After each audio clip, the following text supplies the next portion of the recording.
Hey, what's going on, everybody? From 5-9 Gaming, I'm Toon Rami, and you're watching Getting to Know. It's the show with questions and even more questions. And today we're getting to know Waffles.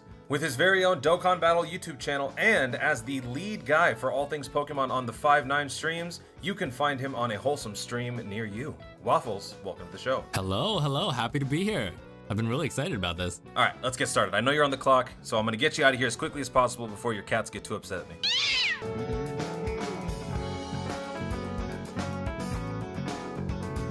So Waffles, tell me if you've heard this one. A game is only as successful as its competitive scene. Yeah, I mean, I've heard that. I don't know how much I really agree with it, though, to be honest, because, like, as much as the competitive scene can be great for games, and I think that it definitely keeps games alive for a long time, I would say there's definitely something to be said about the, like, campaign experience, about being able to just play on your own and just have a nice time. Even, like, just co-op gameplay is wonderful if you can do that and do it right. Especially like couch co-op gameplay, fantastic. So like I think the game is much more than just its competitive scene, but I do think the competitive scene plays a big part in it, you know? I feel like what you're saying is true, but that's like the initial experience, the couch co-op experience, the initial playthrough of a campaign or something. All of that stuff factors into the honeymoon phase of a game. But what keeps a game relevant in the ethos is the fact that its competitive scene drives it to continue. Like, for example, Smash Melee is one of the best examples of a game that was supposed to have come and gone, but even though its future iterations have been around, it's still one of the most relevant versions of the Smash franchise because of all of the leagues that promote it and play it. So I kind of feel like it's true, but exactly like what you're saying, like it's not entirely what keeps the franchise successful. So I wanted to ask you, if you had to assign a percentage, how much would you attribute Pokemon's global success to its competitive landscape? 30%. I think the competitive landscape is definitely important, but I think that there is a large portion of the player base that doesn't play competitive. I've interacted with a lot of them that they like shiny hunting, they like doing Nuzlocke challenges. There's a lot of different like ways to play Pokemon nowadays. And so while the competitive scene is thriving and, you know, Worlds is always fun to watch, and like, God, as a kid, I loved watching that and that always got me hyped. But like, I think there are so many different types of Pokemon players out there that, like, I really don't think the competitive scene takes up the majority. What was the first experience that got you hooked onto the competitive Pokemon lifestyle? It was Pokemon Y. And so I have kind of a couple of things with this. So Pokemon X and Y, that was one of the first games I had got that was right when the game dropped. Because for a long time, I had been playing Pokemon Gold and Silver on my little Game Boy Color. Because when I was a child, that was all I had for a long time. I never had a DS. I never had an Advance until I was in, I think, like high school.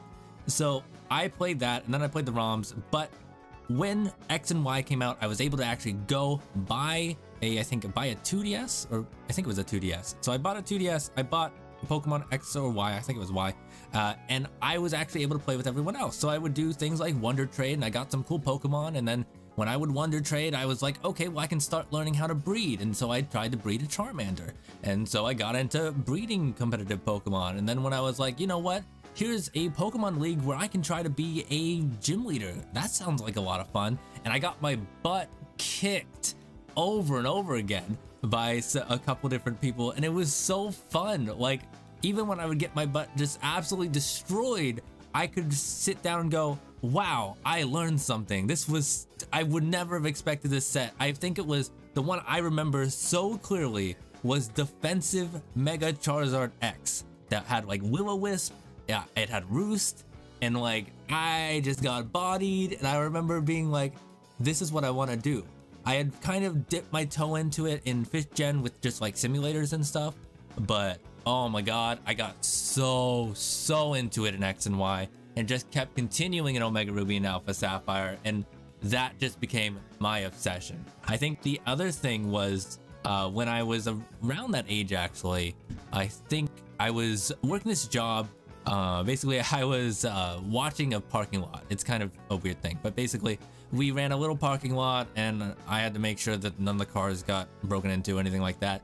So I'm sitting there, I'm watching the cars, and I'm watching the World Championships when Pachirisu, I'm sure you've heard this story, Seijin Park bring Pachirisu to destroy the World Championships, and like, it was incredible. This Pachirisu taking like Draco Meteors left and right, it's just like anytime I see something that I would never have expected in Pokemon, it always makes me so excited.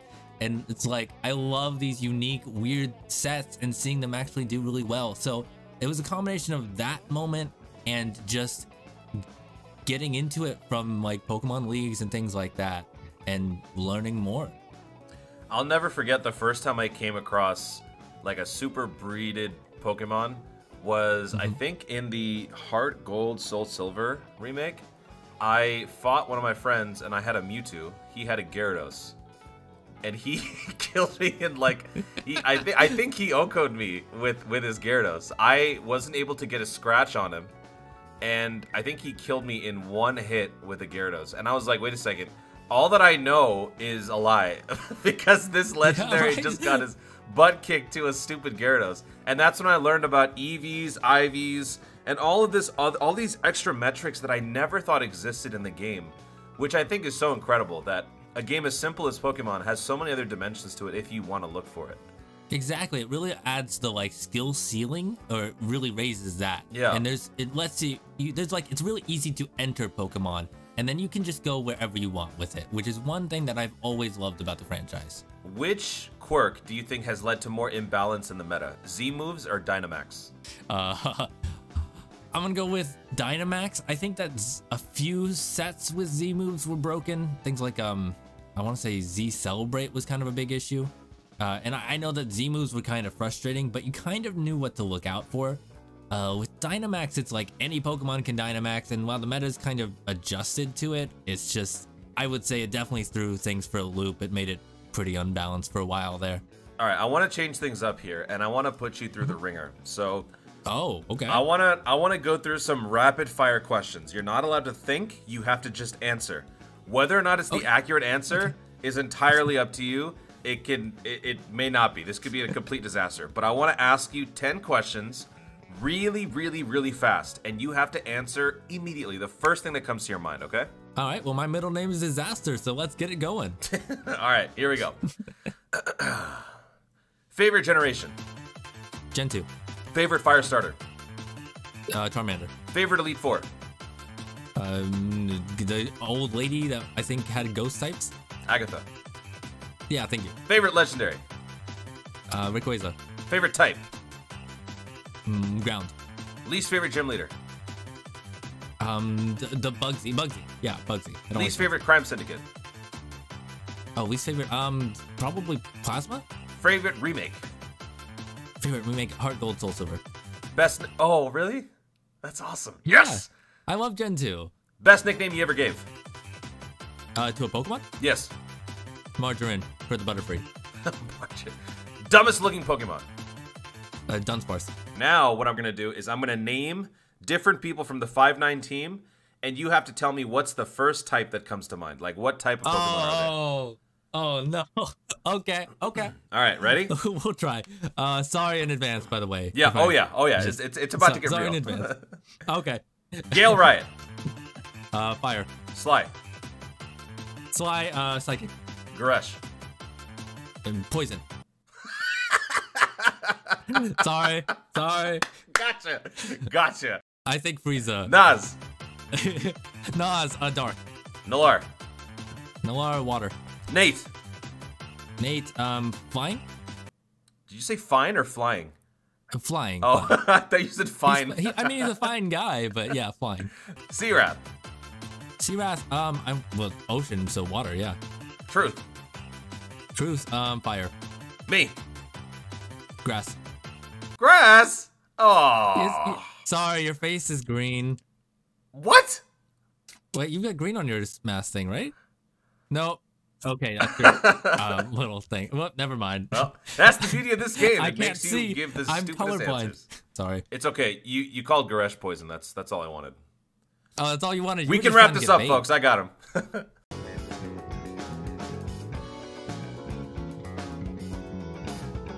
Through our conversations, I learned that you and I share a mutual love for conventions. I've been to about three or 4 conventions total. What about you? Oh God, I kind of lost count. I would go to like 3 or 4 conventions a year Oh. because like Florida. So I lived in Florida for a while. Florida has like 5 or 6 conventions every year, and so I didn't go for that long. It's only when I was in like high school and college, but like I had a group of friends. We would go to different conventions all throughout the year, and it was, yeah. So I want to say maybe 20, 30 conventions. But it was from these conventions that I first learned about the cosplay community. I had never seen that before. Can you take me through your very first experience of cosplay and creating it, and what drove you to get into cosplay photography? Oh no, my very first cosplay, really? Yeah, there's got to be an origin point. Come on. Yep, there was an origin point. Okay, so I was in high school. I was in like young high school. I think it was, I want to say freshman year or like sophomore year, like very young high school. So I love Yu-Gi-Oh! GX. I've always loved Yu-Gi-Oh! GX since it came out, and Yu-Gi-Oh! GX, fantastic. So I wanted to cosplay Jaden Yuki, Aster Phoenix, and I wanted to cosplay Johan Anderson, Jesse Anderson. That's his English name. Yeah.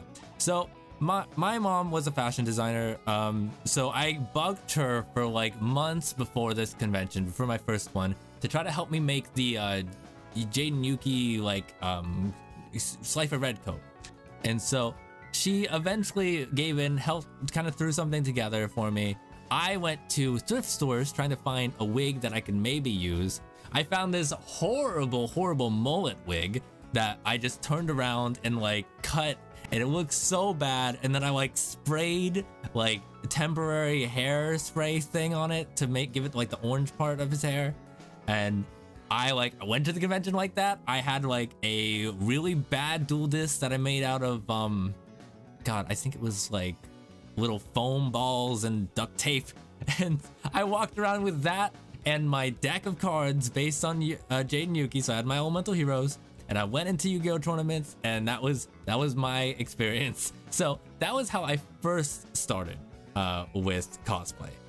So I first kind of got into it just to have fun, visit things. But for me, walking around and like enjoying the atmosphere and stuff, I can only do for so long. So I kind of have to have a goal. And eventually when I was getting into, well, okay, so this is another long story, but basically I went to college kind of early. I did this like program in high school. So my last 2 years I did at a like community college. So I took the community, long story short, but basically I met someone in my junior year of high school who was a college student, and they became my like friend group there. But basically I worked out a deal where I would be able to stay in their hotel room for free because like I didn't have a lot of money at the time. But I would then take pictures of them for their cosplay. And it was kind of at the same time that I was exploring photography in general, because another long story, but basically I was getting into photography after I had stopped getting into music. And then I was like, all right, well, I'll try this for cosplay. And then I found out that I loved doing cosplay photography. It was so much fun because you basically could watch this anime, plan out like screenshot moments, then plan out how you're gonna pose these people, mess with different like, because of the way like cosplay is with all the different types of outfits, there are so many different like styles you can take on it. And so I would do like night shoots for scary spooky cosplays, or I would do like these cool day shoots for these happy ones, and I would be able to like run around, do all sorts of cool things, and oh, it was so fun. Like I still love cosplay. I just haven't picked up a camera in a while, but like, oh, it was so fun. It was so fun. So basically that's how I got into it. And then I proceeded to continue like trying to pay my way into cosplay conventions by taking photographs. And then I basically would do this thing where I overwork myself a lot. So I did this thing where I was like, okay, cosplay convention, it's a weekend. I'm gonna do 20 photo shoots in the weekend. So I'd put up my 20 slots. People would pay me like $10 or $20. It was free at first, but eventually I got paid for it. But I would work my way up to that, and then I would be exhausted. But I'd come home and I'd have like thousands of awesome photos to edit. Oh, and it was like a dream. I loved doing that. I love photography. I'll never forget, one of my favorite moments meeting a cosplayer was someone who dressed up as Vash the Stampede. And the entire time, Well, first, when I first saw that, I was taken aback, quite honestly, because I'd never seen a cosplayer before.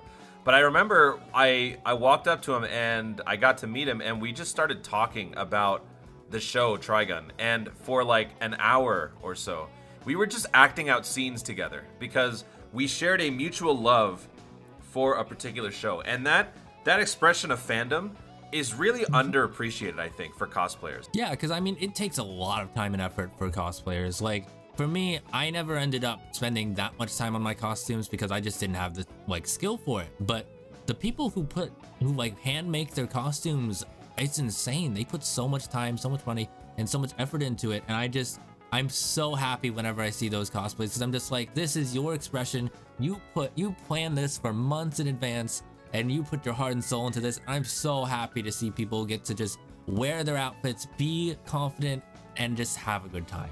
What's your take on some of the common misconceptions of cosplaying and how those misconceptions have changed over the years? I would say I kind of think that stereotype has died down a lot over time because cosplay got into the mainstream with some of the really popular cosplay models. I don't really know them off the top of my head, sorry, but like I think cosplay has become a much wider or much more widely accepted thing. So I think that back in the day when I first started cosplay, it was like that, yeah. Where there would just kind of be that vibe that people would assume if you just like, oh, okay, the best thing ever is to just, when you're at a cosplay convention, go in costume to like a McDonald's or something, like with your whole group of friends, just watch the faces of people who like see you.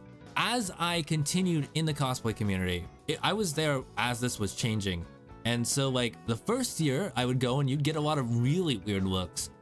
Second or third year, you start getting people who come up and talk to you about it because they're really excited and it's like a little bit more mainstream, I guess. But you know what's funny? The double standard, though, that I think a lot of people don't seem to realize is that when you talk about fandom in sports, people kind of do the same thing because you're not actually a Viking, but a bunch of your friends will run around with Minnesota Viking apparel, bunch of purple and yellow body paint, wear these horns, wear Viking outfits, and walk into a stadium. How is that any different from a cosplay? I feel like people don't seem to understand that it's essentially the same thing. It's just through a different social protocol.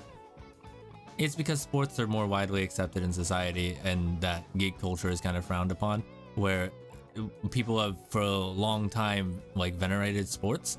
And so I think it's nice to see more of a balance coming nowadays where geek culture has become more accepted because basically they are the same thing. It's just expressing your fandom.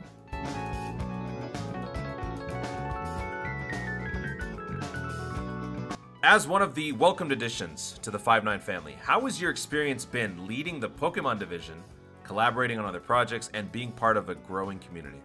Oh my god, it's been amazing. Like, honestly, when I first joined, I was really nervous because, like, for me, I am a very small Dokkan content creator, so like being able to jump in with people like Truth, Noir, with you as well, like just seeing all these names was really intimidating at first, but everyone was really welcoming and it was really nice. And then as far as like leading the Pokemon team, I honestly had no idea that was even gonna happen when I joined, but it has been a wonderful experience. We've been able to come up with so many, like I know we haven't put out these quite yet, and hopefully those of you guys who are watching will be excited for this, but we have so many cool projects in the pipeline. I am so excited for all of them because like with all these wonderful people working together, we're able to do so much more than I ever could have imagined. And like, it's fantastic. I cannot wait. So 5-9 Gaming has been honestly, I'd say almost a life-changing experience. I mean, I don't want to exaggerate here, but like for me, this has always been kind of a dream to be able to actually make content and build something like fantastic like this. So for me, this has all been just wonderful. Like one day at a time is what I'm taking it, but it's been good. Folks, make sure to check out Waffles on his YouTube channel as well as his top-tier Pokemon streams on the 5-9 Twitch. And hey, why not check him out on Twitter? Waffles, thank you for hanging out, man. Yeah, happy to do it. Thank you for having me here. I'm gonna need you one of these days to sit down with me and just explain what the hell EVs and IVs are. I still don't know what those are. It's been 50 years. I'm gonna need you to help me out. Yeah, I mean, we can do that in like 2 minutes. I don't know, man. I feel like the cats have other plans for you, so we'll do it some other time. Another time. Yeah, another time. Over some waffles. Sounds great.